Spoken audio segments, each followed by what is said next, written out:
This is Brent doing another exercise for your back. This is a great stability progression. For those of you guys who've been doing lat pull downs for years, this is a way to take it up a notch. I'm gonna have my friend Mike Tierney from Metropolitan Fitness come out and help me demonstrate this exercise. He's gonna show you how it's done while I take you guys through some of the cues and the progressions you can use. Now, first things first, body position. Mike here is gonna be kneeling. All right, he's gonna start on both knees, and he actually has his feet dorsiflexed so that he doesn't smash his foot into plantar flexion. All right, and he's kind of sitting back on his heels. This is a very comfortable, fairly stable position, providing you don't have knee pain. Now I'm gonna hand Mike these two cables, and you guys can probably already start to visualize where this is very similar to a lat pull down, but because of the independent cables, a little less stable. His kinetic chain checkpoints are gonna stay the same. Notice his knees are underneath his hips, he's drawn in, his shoulder blades are down and back, and his head is back.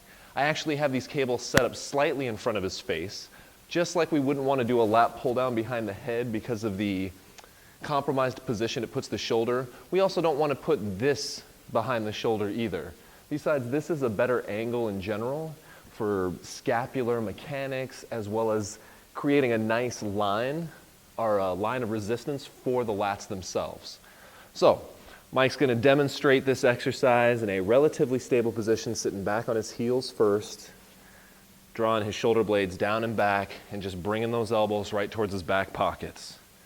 And there you go. We have a nice bilateral cable pull down.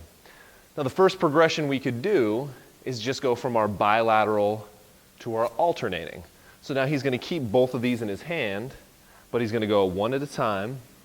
Now the trick is he has to maintain his center line. So if you guys draw a little line between Mike's nose, right between his pecs, right between his knees, this shouldn't shift back and forth as he pulls this weight down unevenly.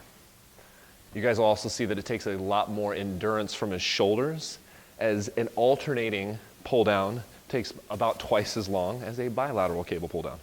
So the next thing he's gonna do to increase the stability, and actually he's already done this because it's a more comfortable position for him because of knee pain he has, he's actually kind of come up to a on both knees but almost like vertical position with his body. You guys see that? So that's a little less stable position. For some people it will be more comfortable though. So go ahead and demonstrate a couple with that. Now once we get into this position, I might even take this upper body progression up another notch and go from bilateral to unilateral. This gets real tricky though. The trick isn't being able to pull down the weight. The trick is can Mike pull down the weight without leaning either away to try to counterbalance this weight, or leaning towards as he pulls like he can't stabilize himself. All right, you guys see that? Mike's actually very good at this exercise. He's been doing this exercise a while, drawn in. Let's see a couple more of those. Now I can take this up another step, get a little bit more complicated with my lower body position by going into a kneeling cable press. You're more comfortable? Okay, good. So if it's this arm that he's working on, it's gonna be the opposite leg that's forward.